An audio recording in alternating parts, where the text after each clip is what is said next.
साठोत्तरी पीढ़ी के अग्रणी रचनाकारों में स्थान रखने वाली वरिष्ठ लेखिका सुमति सक्सेना लाल की लिखी हुई कहानी आज सुनिए।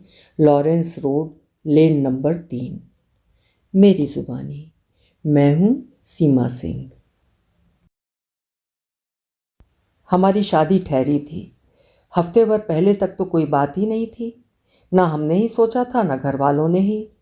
जिनसे हमारी शादी हो रही थी वे पढ़े लिखे थे, अच्छी भली नौकरी में थे। हाथ पैर नाक नक्श सब सही सही। हमारे घर में उन दिनों अजब सी उत्तेजना फैली रहती, जिसका कारण शायद उनके साथ ही साथ उनका घर भी था, बल्कि शायद घर ही अधिक था। हमारे घर में हमारे होने वाले पति से ज़्यादा चर्चे उनके घर के होते।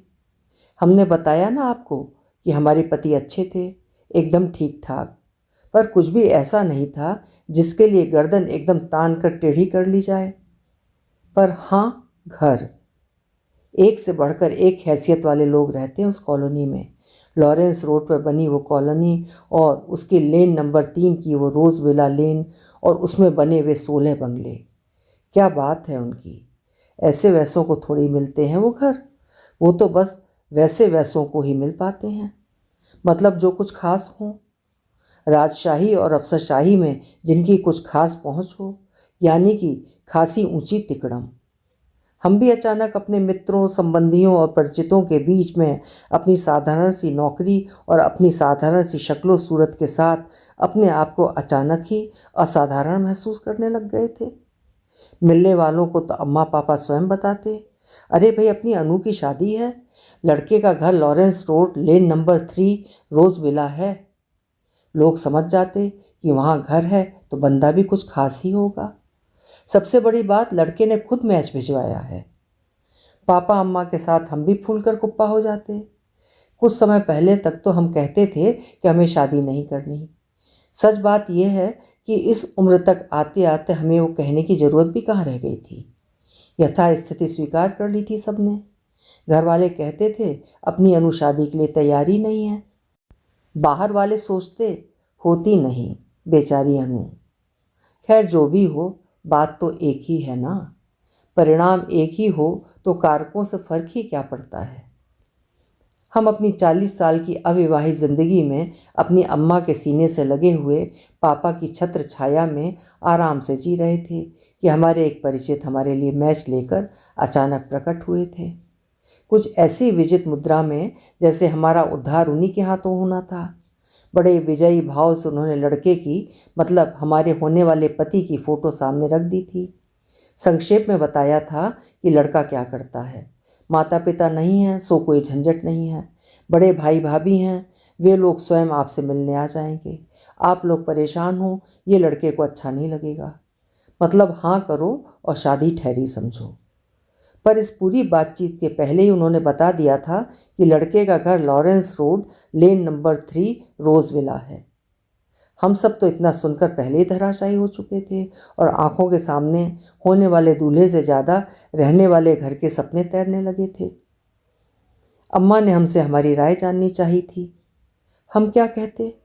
अम्मा को खुद ही समझ आ जाना चाहिए था कि वर हमारी कामना स्वयं कर रहा है, तो हम इतने अड़ियल और घमंडी थोड़े ही थे कि तब भी अड़े ही रहते। खैर, हमारी नियति हमें लॉरेंस रोड, लेन नंबर 3 रोज़ विला में ले आई थी। ये अलॉटेड घरों की छोटी सी बेहद पॉश कॉलोनी है। किराया बहुत कम, न के बराबर। कॉलोनी की आखिरी लेन होने के कारण कुछ सुविधाएं और भी हैं। यहाँ आवागमन बिल्कुल नहीं है और जगह चौड़ी होने के कारण लोगों ने अपने अपने घरों के सामने घर की बाउंड्री के पार करीब 6 फीट की फ्लावर बेड बनवा रखी है। बीच बीच में अशोक के पेड़, अंदर के लॉन से बाहर को लटकती फूलों की बेलें, बोगनवेलिया की झाड़ें। आने वाले कहते कि लगता है जैसे फॉरेन लोकेशन पर आ गए हैं। चारों तरफ फूल ही फूल देखकर ऐसा महसूस होने लगता जैसे पूरा माहौल खुशबू से गमक रहा हो। हम बेहद खुश खुश अपने नए नवेले घर को सजाने जमाने में व्यस्त हो गए थे। तभी पतिदेव की मित्र मंडली ने हाउस वार्मिंग पार्टी की मांग की थी। हमें अजीब लगा था कि किराए के घर का भी कहीं गृह प्रवेश होता है। तब हमें सबने समझाया था कि भाई ये वाले घर खास हैं, ये किराए के नहीं माने जाते हैं, ये तो अपने घर से भी ज़्यादा अपने ही होते हैं फॉर जनरेशन्स। हमसे 2 घर पहले जो गुप्ता जी रहते हैं उसमें उनके माता पिता रहते थे। उनके निधन के बाद गुप्ता जी को अलॉट हो गया। भगवान उन्हें लंबी उम्र दे, पर यदि किसी दिन उन्हें कुछ हो भी गया तो उनका बेटा रहेगा इसमें। इस कॉलोनी में तो न जाने कितने लोगों ने गेट पर संगमरमर पर खुदवा कर अपना नाम जड़वा रखा है। लोगों ने अतिरिक्त कमरे बनवा लिए हैं, किचन मॉडर्न करा लिए हैं, पूरे घर की फ्लोरिंग बदलवा रखी है। खैर, हमने धूमधाम से पार्टी की थी। इनके दोस्त आ रहे थे तो हमने अपनी सहेलियों को भी आमंत्रित किया था और उन्हें घूम घूम कर अपना पूरा घर दिखाया था। उस दिन मित्र मंडली के हास परिहास के बीच में हमें अपने मुफ्तीगंज से यहाँ तक की यात्रा का रहस्य उद्घाटित हुआ था कि इतनी बड़ी दुनिया में इन्होंने हमारी ही कामना क्यों की थी। हुआ यूँ कि इनके कोई मित्र स्टेट डिपार्टमेंट में ट्रांसफ़र होकर आ गए थे। एक दिन अचानक उन्हें हमारे इन पर लाड़ आ गया था और वो खाली घरों की सूची लेकर बैठ गए थे।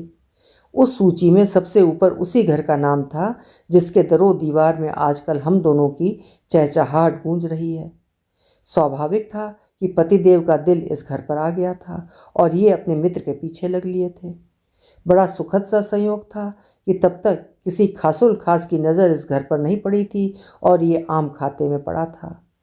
थोड़ी बहुत नान नुकुर के बाद मित्र ने वो घर अलॉट कर दिया था और पतिदेव जेब में चाबी डालकर सूरज के 7वें घोड़े पर सवार भगवान हनुमान को थैंक यू बोलने उनके दरबार में पहुंच गए थे। बेचारे पूरा हनुमान चालीसा पढ़ भी नहीं पाए थे कि डिपार्टमेंट का चपरासी उनके पीछे आकर खड़ा हो गया था कि बड़े साहब ने याद फरमाया है। भगवान जी से किसी तरह अपनी फॉर्मेलिटी पूरी करके बेचारे सरपट बॉस के दरबार में पहुंचे थे। उन्होंने क्यों बुलाया होगा इसका अंदाज़ा लगा भी नहीं पाए थे कि बॉस ने सीधे मकान की चाबी मांगी थी। अकेले आदमी हो, ना बीबी ना बच्चे, उस 4 बेडरूम के घर का क्या करोगे? मुखर्जी को चाहिए वो घर। बॉस ने हाथ आगे बढ़ा दिया था। जेब में पड़ी चाबी को उन्होंने जेब में पड़ी मुट्ठी में कसकर खींच लिया था। गिड़गिड़ाने के अंदाज में बुदबुदाए थे, सर मेरी शादी होने वाली है। मैं तो वुडबी और उसकी फैमिली वालों को वो घर दिखा तक आया हूँ। कार्ड पर छपने के लिए घर का पता तक दे दिया है सर। सर प्लीज़, ये गिड़गिड़ाए थे। पूरी बात का मतलब यही था कि अगर अब आपने चाबी ले ली तो मेरी इज्जत का फालूदा बन जाएगा। ठहरी ठहराई शादी टूट भी सकती है। बॉस कुछ सक पकाए थे, कुछ नरम पड़े थे, पर उसी तेज़ आवाज़ में पूछा था, कब है शादी? इन्हें कुछ समझ नहीं आया था। क्षण भर को अटपटाए थे, फिर उसी सकपकाहट में मुंह से निकला था, सर दिवाली से पहले, दिवाली से 1 हफ्ता पहले। ओह! बॉस कुछ क्षण सोचते रहे थे। उन्होंने कुछ पूछने को मुंह खोला था। इन बेचारों के चेहरे पर हवाइयाँ उड़ने लगी थीं। अब कहीं अगर तारीख पूछ ली तो इन्हें तो इतना भी पता नहीं था कि दिवाली किस तारीख की है। ये तक नहीं पता कि अक्टूबर में है या नवंबर में। क्या करती है तुम्हारी वुडबी? बॉस ने पूछा था। जी कॉलेज में पढ़ाती है। इनके मुंह से फिर फिसला था। कौन से कॉलेज में? बॉस ने फिर सवाल दागा था। इनके तो काटो खून नहीं, पर भाग्य उन दिनों अनुकूल चल रहा था। सो उसी समय बॉस का फ़ोन आ गया था और वे बात करने में व्यस्त हो गए थे और उन्होंने इन्हें जाने का इशारा कर दिया था। सो उसी दिन से एक ठो पत्नी की तलाश तेज़ी से शुरू हो गई थी, जो उनकी उम्र के आसपास हो, जो कॉलेज में पढ़ाती हो और इनसे शादी के लिए तैयार हो सके। सो युद्ध स्तर पर खोज शुरू हो गई थी। शहर की सब कन्या विद्यालयों की अविवाहित टीचर्स की सूची तैयार की गई। उसमें हमारा भी नाम था और इनके एक मित्र हमारे परिवार को जानते थे। सो ये काम उन्हें सौंपा गया। मित्रों के ठहाकों के बीच में ही हमारी भी खीकी खीकी शामिल हो गई थी। अपना कुछ दिन पहले का फूल कर कुप्पा होना याद आता रहा था और हम मन ही मन शर्मिंदा होते रहे थे। फिर भी खिसियाई हंसी हंसते रहे थे। वो तो अच्छा हुआ, देर होने के डर से हमारी महिला मित्र मंडली जल्दी जल्दी खा पीकर घर के लिए लाए उपहार घर में सजाकर जा चुकी थी। किंतु हे पाठकों, इस पूरी गाथा को कथासार समझने की भूल मत करिएगा, उसे तो शुरू होना बाकी है। काफ़ी समय तक उस कॉलोनी को निहारने और मुग्ध होकर अपने घर को भिन्न भिन्न कोण से देखते रहने के बाद हम उसमें रच बस गए थे।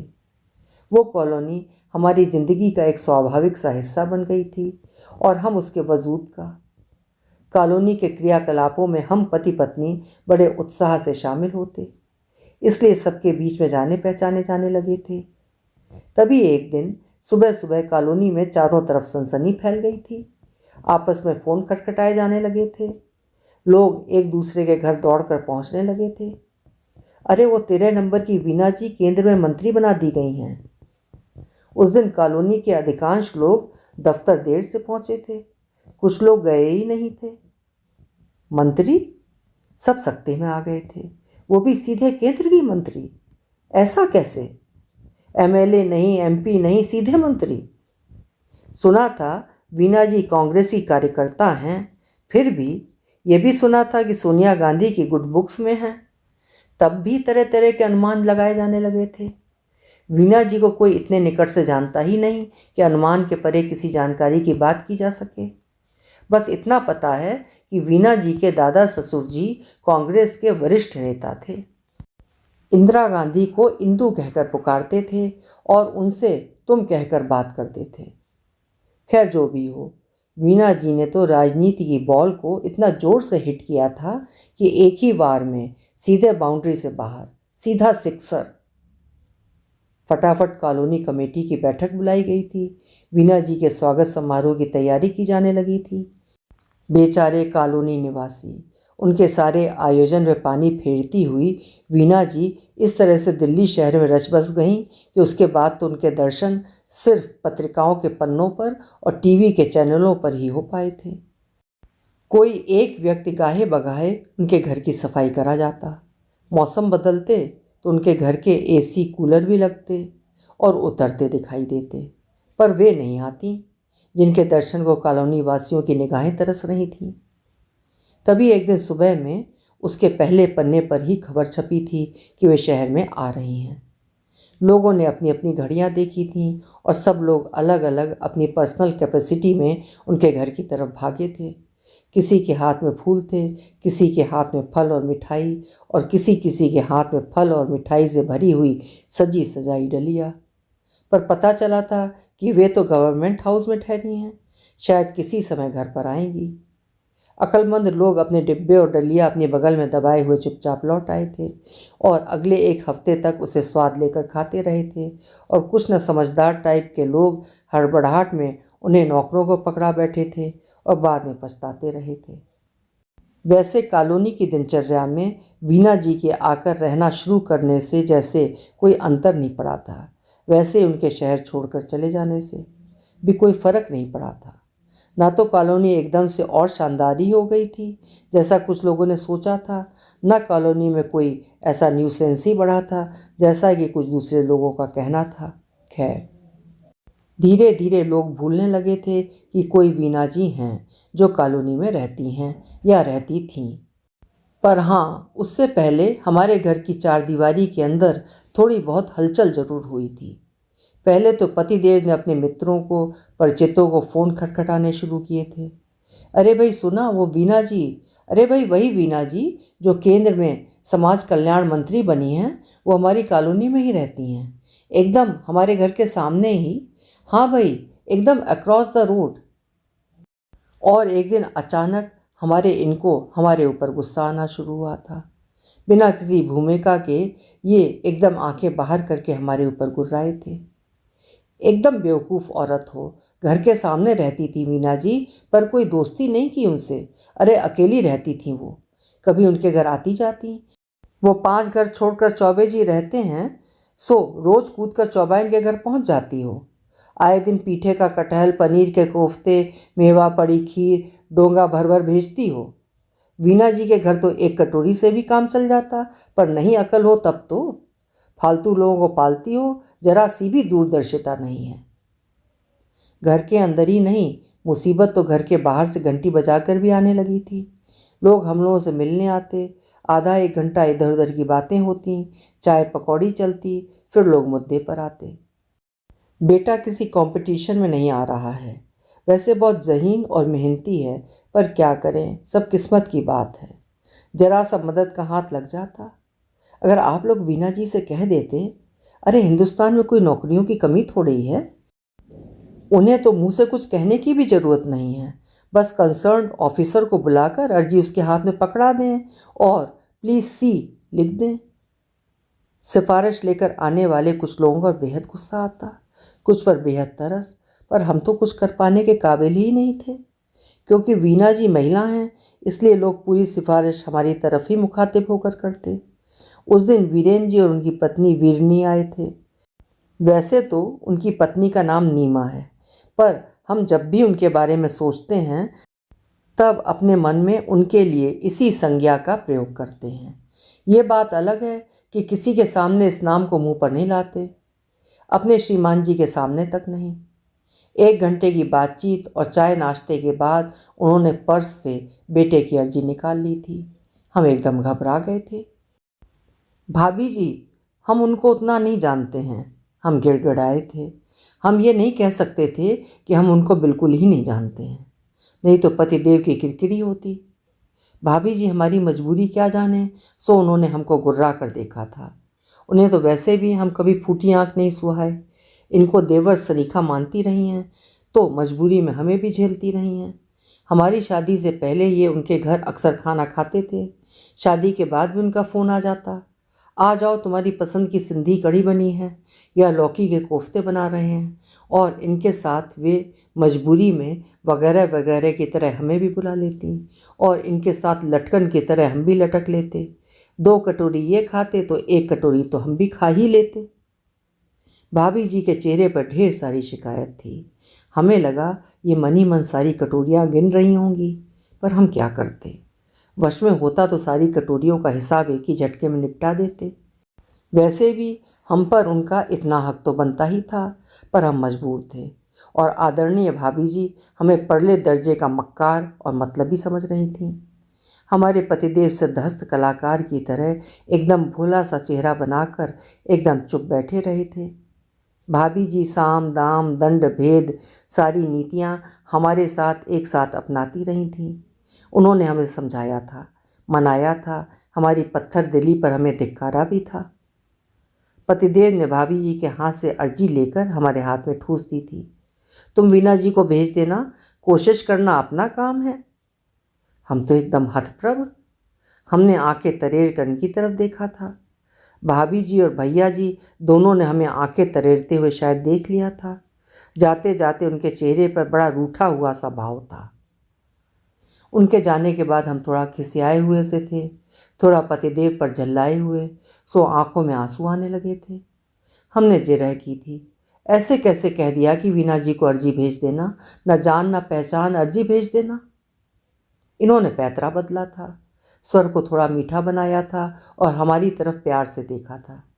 अरे भाभी जी कोई देखने आ रही हैं कि तुमने भेजा या नहीं, एक छोटा सा झूठ बोल देने में क्या प्रॉब्लम है। हम तो स्तब्ध, अवाक इनकी तरफ देखते रह गए थे। हमारी आंखों में इन्होंने जरूर धिक्कार पढ़ा होगा, सो फौरन ही दोबारा पैतरा बदल लिया था और आंखें तरेरने लगे थे। तो क्या हुआ, वीना जी को खत लिख दो कि आपके पड़ोस में आपके घर के सामने रहते हैं, आपसे मदद चाहिए, घर का ही तो बच्चा है, उसके लिए इतना नहीं कर सकती हो।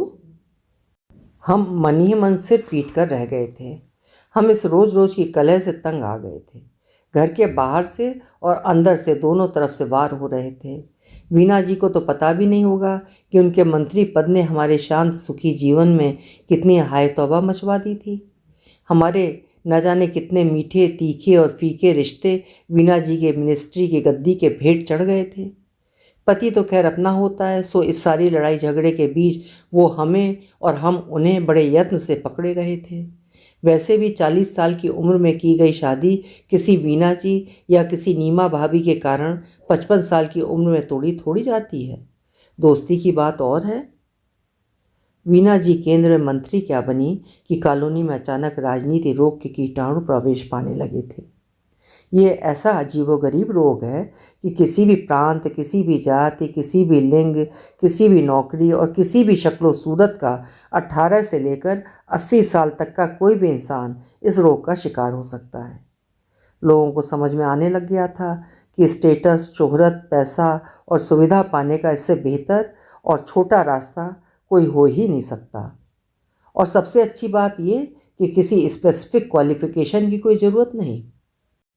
किसी कारण से शिक्षा की गाड़ी छूट भी चुकी हो तब भी कोई प्रॉब्लम नहीं। राजनीति की गड्डी तो सबके लिए चालू हुआ है।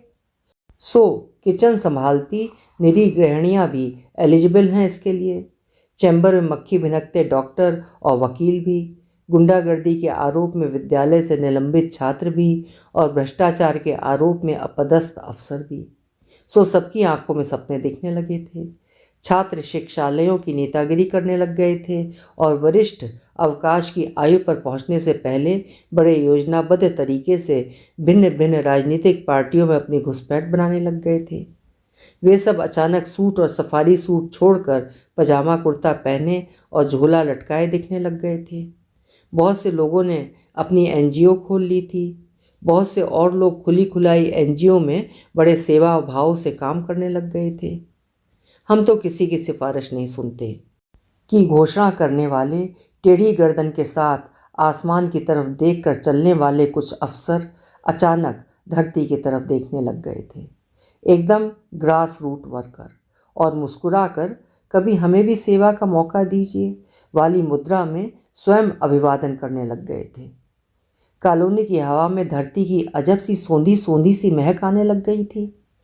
कुछ घरों के बाहर झंडा लगी पार्टियों की गाड़ियां भी खड़ी दिखने लग गई थीं। एक दिन हमारे ये सुबह सुबह लोकल पेपर खोलते ही चहकने लग गए थे। सुनती हो? उन्होंने ज़ोर से आवाज़ लगाई थी। हम किचन में चाय बना रहे थे। गैस सिम पर करके दौड़ते हुए दरवाजे पर पहुंच गए। हमें देखकर ये फिर एक बार उत्साहित आवाज़ में चहके थे, सुन रही हो? हम हंसे थे। सुनने के लिए ही खड़े हैं, कुछ बोलिएगा तब तो सुनेंगे। कारपोरेशन के इलेक्शन होने वाले हैं। उन्होंने चहकते हुए अखबार हमारी तरफ बढ़ाया था। तो अखबार की तरफ देखे बिना बिना हाथ बढ़ाए हमने झुंझलाकर पूछा था। तो क्या, तुम खड़ी हो जाओ। अरे ये क्या बात हुई? हम एकदम से चिढ़ गए थे। क्या बात की क्या बात है, कोई कम पावर्स होती है कारपोरेटर के पास? आप खड़े हो जाइए ना, मुझे बेवकूफ़ी का कोई शौक़ नहीं है। मैं किचन जाने के लिए मुड़ी थी। रुको तो, सुनो तो। मैं ये गुस्से में हकलाने लगे थे। मैं तो सरकारी नौकरी में हूँ, मैं तो खड़ा हो ही नहीं सकता। तुम्हारा क्या, तुम तो टीचर हो, एमपी, एमएलए, कारपोरेटर कुछ भी बन सकती हो। मैंने इनके सामने हाथ जोड़ दिए थे और किचन में लौट गई थी।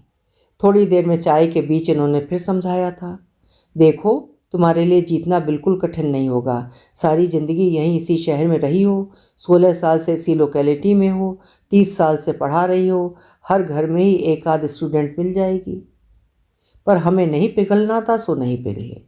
बात हारने जीतने की तो बाद में थी, असली बात यह थी कि हमें कारपोरेटर बनना ही नहीं था।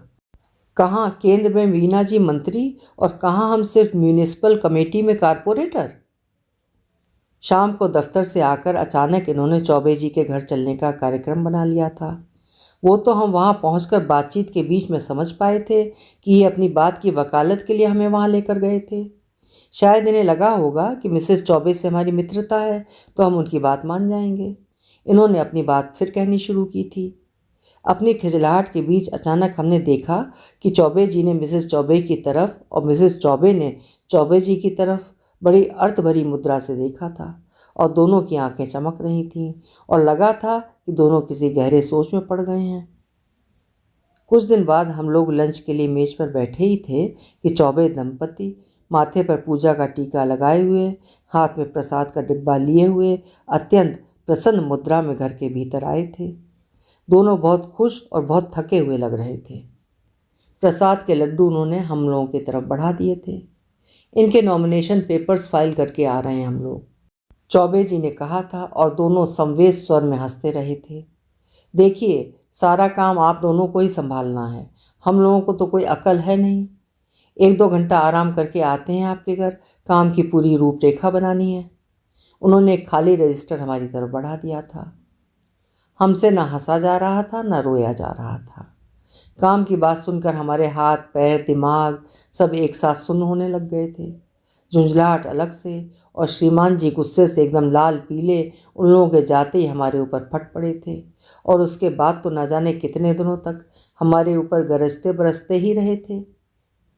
कारपोरेटर बनकर मिसेस चौबे की राजनीतिक आकांक्षाओं को और संभवतया धन बटोरने की इच्छाओं को पंख लगने शुरू हो गए थे। बाकायदा उन्होंने एक राजनीतिक पार्टी की सदस्यता ले ली थी, नेताओं के यहाँ बैठकी करने लगी थीं, नुक्कड़ सभाएं आयोजित करने लगी थीं। हमारा मन उनसे हट चुका था और उन्हें भी हमारी ज़रूरत कतई भी नहीं थी। वैसे भी उनके घर आने जाने और उनको अपने घर आमंत्रित करने वाले अचानक बहुत सारे घर हो गए थे, सो हमारी उनसे कम ही भेंट होने लगी थी। हमारे क्षेत्र में ब्राह्मण बाहुल्य था।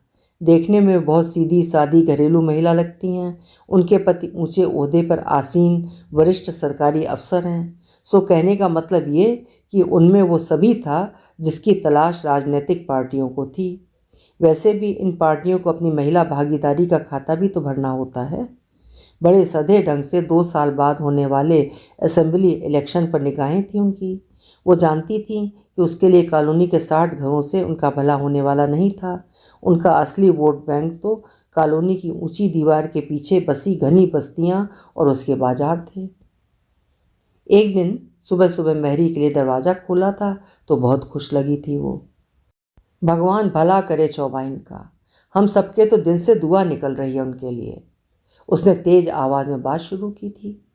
हम कुछ नहीं समझे थे, ऐसा क्या कर दिया उन्होंने? वो चौबाइन ने दरवाज़ा जो खुलवा दिया बहू जी। यहाँ बर्तन मांजने के लिए मील भर का चक्कर लगाकर आते थे, अब अपने घर से निकले सीधे कॉलोनी के अंदर। उसने पूरे जोश से जवाब दिया था। काफ़ी देर में हम पूरी बात समझ पाए थे और सन्न रह गए थे। हम लोगों की तरफ से बाउंड्री तुड़वाकर पीछे गली से रास्ता खुलवा दिया था उन्होंने। म्यूनिसिपल कॉरपोरेशन ने बड़ी होशियारी से ये काम शुक्रवार की रात को किया था। शनिवार इतवार कोर्ट कचहरी सब बंद। वैसे भी एक बार दरवाज़ा खुलने के बाद बस्ती वालों के दबाव को झेलना आसान था क्या? थोड़ी देर में ढोलक और मजीरे के साथ मिसेस चौबे की जय जयकार सुनाई देने लग गई थी। पूरी लेन में पीछे की बस्ती के लोग भरे हुए थे। लेन आराम से बस्ती वालों का आम रास्ता बन गई थी। यही नहीं, गली के दुकानदार शू करने के लिए लेन के नुक्कड़ पर खड़े दिखने लगे थे। दीवार के पार चूहा बिल्ली मरते तो हमारे कूड़ेदान के पास डाल जाते। मिसेस चौबे के घर आने जाने वालों का तांता लगा रहता। कभी कभी एक साथ कई कई गाड़ियां और चौबे दंपति को लेन तंग लगने लग गई थी। एक दिन अचानक कॉरपोरेशन से नोटिस मिला था कि हम सब अपने घरों के बाहर लगाई गई फूलों की क्यारियों को हटा दें, वे गैर कानूनी हैं। कभी किसी ने फूलों की कोई पहली क्यारी लगाई होगी। धीरे धीरे पूरी लेन में फूलों की पंक्ति बिछ गई थी, जो बेहद सुंदर लगती और ताजगी का एहसास देती। पता चला था कि मिसेस चौबे ने वो आदेश भिजवाया था और म्यूनिसिपल कॉरपोरेशन ने उसके क्रियान्वयन में जरा सा भी विलंब नहीं किया था। हम सबको दुख, क्रोध, अपमान सभी कुछ महसूस हुआ था और अगले ही दिन उन्हें तोड़ने के लिए मजदूर आ गए थे। मिसेस चौबे के घर में कई दिन से ताला लगा था। थोड़े दिन में इस काम में उनका मकसद समझ आ गया था। जब लेन के दोनों तरफ चौड़ी चौड़ी नालियां खुदनी शुरू हो गई थीं, हम कुछ लोग भागते हुए मिसेस चौबे के पास पहुंचे थे। मिसेस चौबे, ये नालियां क्यों खुद रही हैं? क्षण भर को वे सकपकाई थीं। अपना पल्ला संभाला था, फिर बड़े भोलेपन से जवाब दिया था, ब्यूटिफिकेशन के लिए। हम लोग मुंह बाए खड़े रह गए थे। कुछ लोग चुप रहे थे, कुछ ने चिल्लाकर पूछा था, ब्यूटिफिकेशन के लिए? हाँ, वे मुस्कुराई थीं।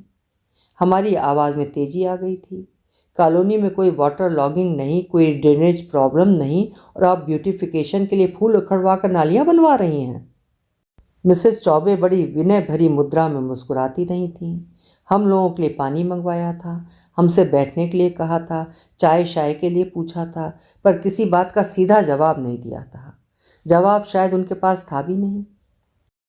ये बाहर निकलकर दांत पीस कर बड़बड़ाए थे, साला चौबे अपने डिपार्टमेंट को आधा अपने पेट के अंदर डकार गया, और अब इसकी बीवी। लाखों करोड़ों का ठेका दिया गया होगा इन नालियों के लिए। हमने कहा था कि हम सबको एकजुट होकर विरोध करना चाहिए। हमारी इस बात पर सब चुप हो गए थे, हमारे पति देव भी। सब एक दूसरे की निगाहों से बचते हुए इधर उधर देखने लगे थे। सभी को लगा था कि इस जरा सी बात के लिए हम क्यों रिश्ता बिगाड़ें। बाद में पता चला था कि बहुत से लोग तो मिसेस चौबे की हाँ में हाँ भी मिला रहे थे। शायद सब लोग उनकी गुड बुक्स में रहना चाहते थे। शायद लोगों को ये भी लग रहा था कि क्या पता वे किसी दिन मिनिस्टर ही बन जाएं। हमने थोड़ा मुखर होना शुरू किया तो पतिदेव ने डपट दिया था। काम की नेतागिरी तो की नहीं गई, अब बेवकूफ़ों की तरह चली हो नेतागिरी करने। हम काफ़ी दिनों तक झल्लाए और खिसियाए हुए से रहे थे। कॉलेज से लौटकर आते तो घर के सामने का फूलों का बगीचा जड़ से गायब देखकर धक्क से हो रह जाते और उसकी जगह चौड़ी चौड़ी नालियाँ देखकर रोने रोने का मन करने लगता। पर इंसान भी अजीब ही प्राणी है। वो स्थितियों से बहुत जल्दी विद्रोह करता है और उससे भी जल्दी कभी कभी वो परिस्थितियों से समझौता करके यथा स्थिति को स्वीकार भी कर लेता है। सो हम भी शांत हो गए थे। लेन का सौंदर्य हमने निहारना बंद कर दिया था। वहाँ निहारने के लिए कुछ बचा ही नहीं था। अब हम सब अपने घरों के भीतर सुखी संतुष्ट रहने लगे थे। कभी टहलने का मन करता तो कॉलोनी के बाहर चले जाते। उस दिन बातें करते हुए टहलते टहलते बहुत दूर निकल गए थे हम दोनों। लौटने में थकान लगने लगी थी, सो पास से निकलता एक 3 व्हीलर रोक लिया था। कहाँ चलना है? चालक ने पूछा था। लॉरेंस रोड, इन्होंने कहा था। लॉरेंस रोड में किधर जी? उसने फिर सवाल किया था। लेन नंबर 3 रोज विला लेन। उसने क्षण भर सोचा था। अच्छा साहब, वो नाली वाली गली? उसने प्रश्न भरी निगाह से इनकी तरफ देखा था। ये चिढ़ गए थे। नाली वाली गली क्या होता है? गली शब्द पर जोर देकर इन्होंने डपट कर कहा था। टेम्पो चालक चुलबुला सा सरदार युवक था, शायद थोड़ा पढ़ा लिखा भी। साहब, कभी हम उसको रोजविला लेन या फ्लावर लेन कहा करते थे। अब साहब, नाली के साथ लेन या स्ट्रीट फिट नहीं बैठता ना, सो गली ही निकलता है मुँह से। उसने जैसे मस्खरी की थी, फिर फिक से हंस दिया था। वैसे साहब, नाम से फ़र्क ही क्या पड़ता है, चाहे जो कह लो जी। आप बैठो जी, हम जगह समझ गए हैं जी, एकदम सही जगह पहुंचा देंगे। मैंने धीरे से इनका कंधा थपथपाया था। अब बैठ जाइए। हम दोनों बैठ गए थे और उसने गाड़ी चला दी थी। थोड़ी दूर चलकर एक मोड़ आया था। बड़ा सा जाना पहचाना बोर्ड लगा था उस पर, लॉरेंस रोड। थोड़ी दूर सीधे चलकर दूसरा मोड़, बोर्ड लगा था लेन नंबर 3। मुझे पता है थोड़ी दूर पर हमारे घर का अंतिम मोड़ आएगा, रोज़ विला लेन। मैं सोच रही थी, फूलों से, क्यारियों से, लताओं और पेड़ों से फ़र्क पड़ता है। फ़र्क नाली और फाटक से भी पड़ता है। सच में नामों का क्या। रोज़ विला के बड़े से बोर्ड के ठीक नीचे उसने अपना 3 व्हीलर रोक दिया था और हम दोनों चुपचाप उतर गए थे। अभी आप सुन रहे थे सुमति सक्सेना लाल जी की लिखी हुई एक व्यंग मिश्रित कहानी लॉरेंस रोड लेन नंबर 3। उम्मीद है आपको पसंद आई होगी। कल फिर मिलेंगे। आपका समय शुभ हो।